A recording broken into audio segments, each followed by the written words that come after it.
بسم اللہ الرحمن الرحیم سیدنا و مولانا محمد وعلی سیدنا و مولانا محمد وبارک وسلم صلی علیہ۔ حاضرین محترم، ناظرین اور سامعین، دورہ تفسیر القرآن پارہ نمبر 18، رکوع نمبر 11، سورہ النور آیت نمبر 36 آپ کی خدمت میں درس قرآن کی ایک اور نشست میں حاضر ہے۔ اللہ تعالی ہم سب کو قرآن مجید کی سنگت، فہم، عمل اور نور نصیب فرمائے۔ آج کی آیت میں خاص طور پر اللہ تعالیٰ کے ان پسندیدہ مقامات کا بیان ہو رہا ہے جہاں پر اللہ تعالیٰ کا ذکر، اللہ کا نام بلند کیا جاتا ہے۔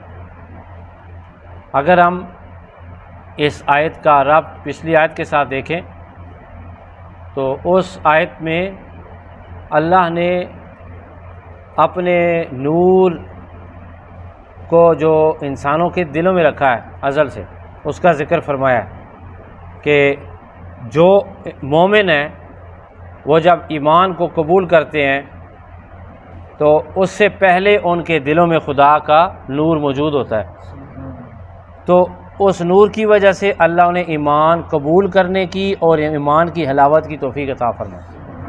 اور اگر اللہ ازل سے دل میں، ان دلوں میں اپنے ایمان کی اس کشش کو نہ رکھتا اپنے نور سے، تو کبھی بھی ایمان قبول کرنے کے دل لائق نہ رہتے۔ یہ اللہ کا احسان ہے۔ اب اللہ ارشاد فرما رہا ہے فی بیوتن، یہ تنوین ہے، گرامر میں یہ تعظیم کے لیے معنی ہوگا کہ وہ نور ان عظیم گھروں میں ہے، وہ نور ان عظیم گھروں میں ہے۔ اذن اللہ نے حکم دیا ہے ترفع، کہ بلند کیے جائیں یا بلند کیا جائے اللہ کا نام، وَيُذْكَرَ، اور لیا جائے فیہا، ان گھروں میں، اسمہ، اس کا نام، یسبح لہ، اللہ کی تسبیح بیان کرتے ہیں، فیہا، ان گھروں میں عظیم لوگ، بالغدو، صبح کے وقت، والآصال، اور شام کے وقت۔ حاضرین محترم، یہ جو مقامات ہیں، جن مقامات پر اللہ تعالیٰ کا ذکر کیا جاتا ہے، وہاں پر بھی اللہ کا نور ہے۔ انسان کا دل اللہ کا ذکر کرتا ہے ہدایت کے انداز میں، قرآن کی تلاوت کے انداز میں، اور دل ہی دل میں اللہ کی یاد کے انداز میں۔ پھر اس کے بعد بندہ جہاں پہ اللہ کا ذکر کرتا ہے، نور خدا کا بندے کے دل میں ہے، بندہ اس مقام پر ہے۔ رب فرماتا ہے میرا پسندیدہ مقام انسان کا دل بھی ہے، میرا پسندیدہ مقام وہ بھی ہے جہاں انسان بیٹھ کے میرا ذکر کرتا ہے۔ علامہ ابن کثیر رحمۃ اللہ تعالی علیہ فرماتے ہیں کہ بے شک اس کی تفسیر یہ کی گئی ہے کہ ان مقامات سے مراد کیا ہے؟ مسجدیں ہیں، لیکن وہ کہتے ہیں کہ اگر بیوتن کی ضمیر کو عموم مانا جائے تو پھر اس کا معنی یہ ہوگا مسجدیں بھی خدا کی محبوب ترین جگہ ہیں، اور وہ مومنین جن کی عظمت خدا کے ذکر کی وجہ سے ہے، وہ جب گھروں کے اندر خدا کا ذکر کرتے ہیں، قرآن کی تلاوت کرتے ہیں، خدا ان کے گھروں کو بھی عظمت عطا فرما دیتا ہے۔ بخاری شریف کی حدیث ہے، حضرت عائشہ صدیقہ رضی اللہ تعالی عنہ ارشاد فرماتی ہیں کہ کبھی کبھار ہمارے گھر کا نصیب چمکتا، اور حضرت صدیق اکبر رضی اللہ تعالیٰ عنہ نے ایک جگہ مختص کی ہوئی تھی۔ نصیب کیا چمکتا کہ نبی پاک صلی اللہ علیہ وسلم ہمارے گھر تشریف لے آتے۔ ویسے تو حضرت عائشہ کا جو گھر تھا وہی نبی پاک صلی اللہ علیہ وسلم کا گھر تھا، لیکن شاید وہ اس یاداشت کے بارے میں بتا رہی ہیں جو شادی سے پہلے ہو کہ آقا علیہ السلام ہمارے گھر میں آیا جایا کرتے تھے۔ تو اب آپ کو پتہ ہے کہ کائنات کی سب سے بڑی عظیم شخصیت آقا علیہ الصلوۃ والسلام حضرت صدیق اکبر رضی اللہ تعالیٰ عنہ کے گھر جاتے تو کہتے ہیں کہ حضرت صدیق اکبر نے رضی اللہ تعالیٰ عنہ اپنے گھر کے صحن میں ایک جگہ مختص کی ہوئی تھی، اور اس جگہ پر آپ نفل نماز بھی پڑھا کرتے تھے، قرآن کی تلاوت بھی کیا کرتے تھے۔ کہتے ہیں جب آپ لے سے قرآن کی تلاوت کرتے تو کفار کی، مشرکین کی بچیاں بھی، ان کی عورتیں بھی اور کفار بھی کھڑے ہو کے صدیق اکبر کی تلاوت سنتے اور بڑے وہ حیران رہتے۔ تو وہاں پہ وہ نفل بھی پڑھتے تھے اور تلاوت بھی کرتے تھے۔ اب وہ تلاوت کس طرح کرتے ہوں کہ قرآن مجید کی جو تاثیر ہے وہ صحابہ اکرام ہی جانتے ہیں۔ تو اب دیکھیں آپ، اب وہ تلاوت کر رہے ہیں فی بیوت اذن اللہ ان ترفع ویذکر فیہا اسمہ یسبح لہ فیہا بالغدو والآصال۔ تو اس آواز کو بچے بھی سن رہے ہیں، بڑے بھی سن رہے ہیں، انجوائے بھی کر رہے ہیں، لیکن وہ جو بڑے کافر تھے حضرت عائشہ صدیقہ رضی اللہ تعالیٰ عنہا فرماتی ہیں وہ سٹپٹا جاتے تھے کہ یہ خدا کا ذکر اتنا کرتا ہے، ہمارے بچے سنتے ہیں، کہ ایسا نہ ہو کہ بچے متاثر ہوں، یہی ان کا دین قبول کر لیں۔ معنی کیا ہوا؟ معنی یہ ہوا کہ جو اللہ تعالیٰ کے خاص مقامات ہیں وہ ہیں جہاں پہ اللہ کا کیا کیا جائے؟ ذکر کیا جائے، اللہ کا قرآن پڑھا جائے۔ تو گھر کا ایک کمرہ ضرور ایسا ہونا چاہیے جس کمرے میں آپ بیٹھ کے تلاوت کریں، جس کمرے میں آپ کے گھر والے بیٹھ کے تلاوت سنیں، تلاوت کریں، نفل پڑھیں۔ اس گھر کے چھوٹے سے کمرے کو آپ کیا نام دے دیں؟ مسجد کا۔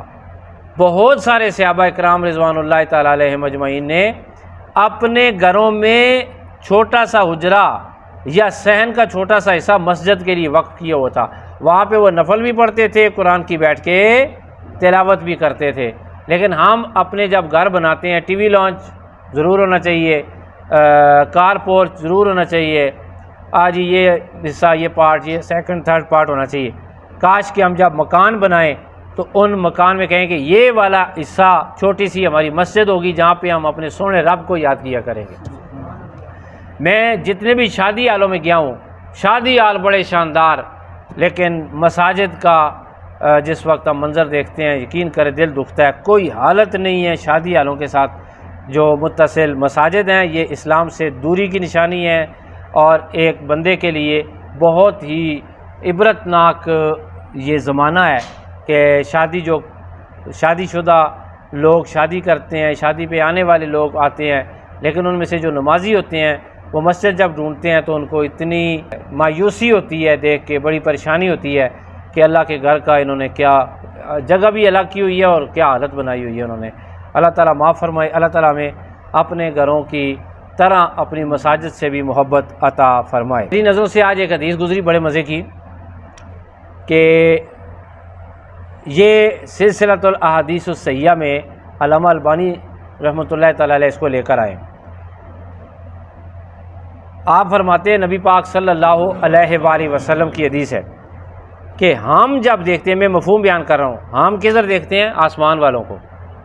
ہم جب آسمان کی طرف نظر اٹھا کے دیکھتے ہیں کہ آسمان پہ تارے ہیں، چاند ہے، 14ویں کی رات ہے، یا کتنا حسین منظر ہوتا ہے کہ ہم حسن کی وجہ سے ستاروں کو بڑا خوبصورت سمجھتے ہیں۔ ایسا ہی ہے، تو ہم جس وقت آسمان کو دیکھتے ہیں ستارے نظر آتے ہیں نا، تو حضرت عائشہ صدیقہ رضی اللہ تعالی عنہا فرماتی ہیں کہ جس وقت زمین کے اندر جن جن گھروں میں قرآن کی تلاوت ہوتی ہے وہ گھر اتنے چمک جاتے ہیں، آسمان والوں کے لیے وہ زمین پر ستاروں کی طرح نظر آتے ہیں جیسے زمین والوں کو آسمان کے ستارے نظر آتے ہیں، اتنی ان کے اندر چمک آ جاتی۔ یہاں ذرا رک کے سوچو، اگر کسی گھر میں قرآن کی تلاوت کی جائے، خدا کا ذکر کیا جائے، اس گھر کو خدا اتنی چمک، اتنی رونق، اتنی روشنی عطا فرماتا ہے کہ فرشتے بھی دیکھ کے کہتے ہیں ہمارا آسمان اور ہمارے ستارے تو وہ ہیں جو زمین پہ چمک رہے ہیں۔ مجھے بتاؤ جو بندہ تلاوت قرآن کرتا ہے رب تعالیٰ اس کے دل کو کتنی روشنی عطا فرماتا ہوگا، وہ پھر قبر میں جاتا ہوگا رب تعالیٰ اس کی قبر کو کتنی روشنی عطا فرماتا ہوگا۔ میرے دوستو، اللہ تعالیٰ ارشاد فرماتے ہیں کہ وہ اللہ کا نور ہے جو اس کے گھروں میں ہے، اور اللہ کا حکم ہے کہ بلند کیا جائے اس کا نام ان گھروں میں، اور ذکر کیا جائے، یاد کیا جائے اس کا نام صبح اور شام کے وقت۔ ان عظیم لوگوں کا ذکر ہوا جو اللہ تعالیٰ کا نام لیتے ہیں، اللہ تعالیٰ کو یاد کرتے ہیں۔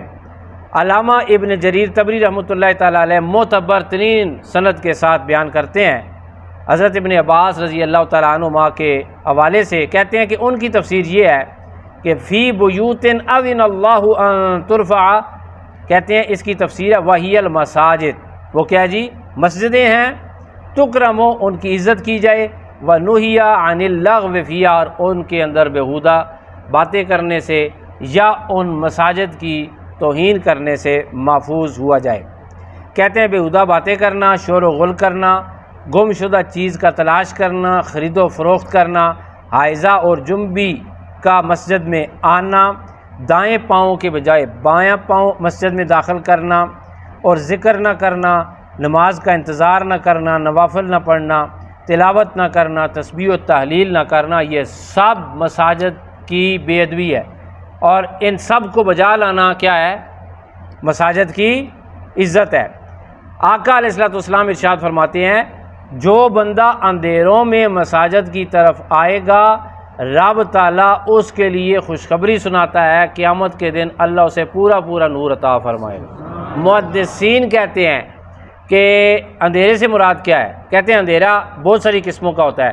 مثال کے طور پہ آپ کہیں جی ہمارے دور میں تو روشنی ہے، اس سے مراد ہے اگر بارش ہے اور بارش میں آپ کو آتے ہوئے مشکلات آ رہی ہیں پھر بھی آپ مسجد میں آتے ہیں، رب تعالیٰ ایسے بندے کو بھی قیامت کے دن پورا نور عطا فرمائے گا۔ بخار ہے، سر میں درد ہے، تکلیف ہے، ٹھیک ہے، اور پھر بھی وہ مسجد میں آ جاتا ہے، رب تعالیٰ ایسے بندے کو بھی قیامت کے دن پورا پورا نور اور روشنی عطا فرمائے گا۔ سمجھ آ رہی نہیں آئی؟ ایک بندہ کمزور ہے، اس کے جسم میں کمزوری ہے، پھر بھی وہ مسجد میں آتا ہے، خدا اس کو پھر بھی یہ انعام عطا فرمائے گا۔ گھر میں مہمان آئے ہوئے ہیں اور اس کے باوجود وہ اٹھ کے مسجد کی طرف آ جاتا ہے، اور مجھے اگر کہنے دو تو میں کہہ دوں کرکٹ کا میچ لگا ہوا ہے، چاہے وہ ورلڈ کپ 2020 کا ہے یا بڑے اووروں کا میچ ہے، تو وہ ٹی وی بند کر کے مسجد کے لیے آئے گا تو یہ ایک جہاد کے برابر ہے، اللہ تعالیٰ ضرور اس کو اجر عطا فرمائیں گے، ہیں جی۔ اور درس قرآن کے لیے آئیں گے تو اللہ تعالیٰ اس کو بھی اجر عطا فرمائیں گے۔ میں تو یہ کہتا ہوں دیکھا ہی نہ کریں۔ اب یہاں پر مسجدوں کی فضیلت بھی بیان ہو گئی، مسجدوں کی طرف آنے کے لیے ترغیب بھی دی گئی۔ اب اگر کوئی بندہ یہاں پہ بیٹھو اپنی گھر میں جا کے اپنی بہن سے بات کرے گا، وائف سے بات کرے گا، اماں جی سے بات کرے گا، چھوٹا بچہ، کہ شاہ صاحب نے مسجدوں میں آنے کی بڑی فضیلت بیان کی ہے، ممکن ہماری ماں بہن بیٹی کے دل میں تڑپ پیدا ہو کاش ہم بھی مسجدوں میں جائیں، تو ان کی نظر ایک حدیث حضرت ابو حمید سعدی رضی اللہ تعالیٰ عنہ کی وائف آقا علیہ الصلوۃ والسلام کی خدمت میں حاضر ہوئیں۔ مسند امام احمد کی حدیث پڑھ رہا ہوں۔ یا رسول اللہ صلی اللہ علیہ وسلم، میرا دل کرتا ہے میں آپ کے ساتھ نماز پڑھوں، میرا دل کیا کرتا ہے میں آپ کے ساتھ نماز پڑھوں۔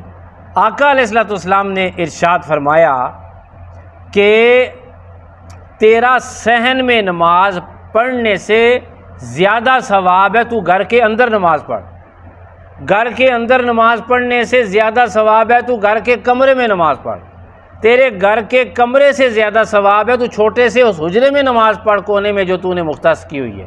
پھر فرمایا عورتوں کے لیے مسجدوں میں نماز پڑھنے سے زیادہ ثواب ہے، رب تعالیٰ انہیں جو ان کے گھروں میں نماز پڑھنے کی فضیلت عطا فرما، اجر عطا فرما۔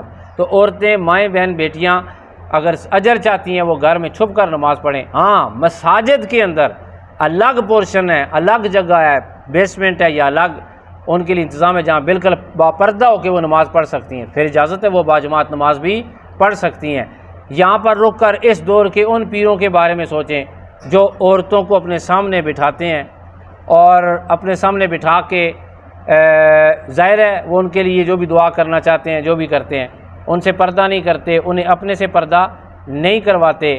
تو عورتیں اور مرد، ادھر مرد بیٹھے ہوئے ہیں ادھر عورتیں بیٹھی ہوئی ہیں اور جناب دم ڈالا جا رہا ہے، یہ شریعت کی خلاف ورزی ہے۔ اگر مساجد میں آنے سے نبی علیہ الصلوۃ والسلام نے عورتوں کو روکا ہے، اس کا مطلب یہ ہے کہ عورت صرف پردہ کرے، رب تعالیٰ اسے گھر میں ہی ہر بیماری سے نجات عطا فرما دے گا۔ ابو درداء رضی اللہ تعالیٰ عنہ ارشاد فرماتے ہیں، بڑے مزے کی حدیث، جو دکاندار آپ میں سے شاپ کیپر ہیں یا کاروباری حضرات ہیں، مشکل ہوتا ہے نا۔ حضرت ابو درداء رضی اللہ تعالیٰ عنہ ارشاد فرماتے ہیں، اگر مجھے کوئی ایسی تجارت مل جائے جس میں مجھے روزانہ 300 اشرفیاں کمانے کا موقع ملے، کام لگاتار کرنا پڑے، درمیان میں چھٹی کہیں جانا نہ ہو، تو کہتے ہیں میں ایسی تجارت کو چھوڑوں گا، 5 وقت کی نماز جماعت سے پڑھوں گا۔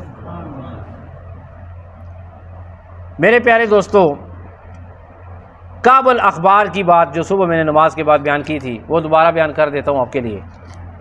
بڑے مزے کی بات آپ نے کی ہے۔ آپ فرماتے ہیں کہ میں نے تورات میں پڑھا، اور یاد رکھیں حضرت کعب الاخبار تورات کے بڑے اچھے عالم تھے اسلام قبول کرنے سے پہلے۔ آپ کی اگر بات ہوگی تو اس کا معنی یہ ہوگا کہ آپ نے مستند شدہ نسخوں میں تورات کی یہ بات دیکھی ہوگی، پڑھی ہوگی۔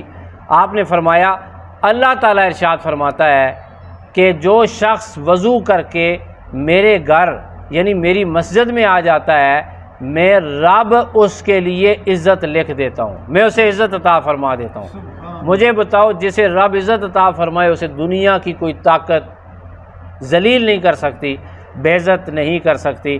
میرے پیارے دوستو، آج کے درس میں ہم نے پہلی بات یہ سیکھی ہے کہ ہمیں اپنی مساجد کی طرف زیادہ آنا چاہیے۔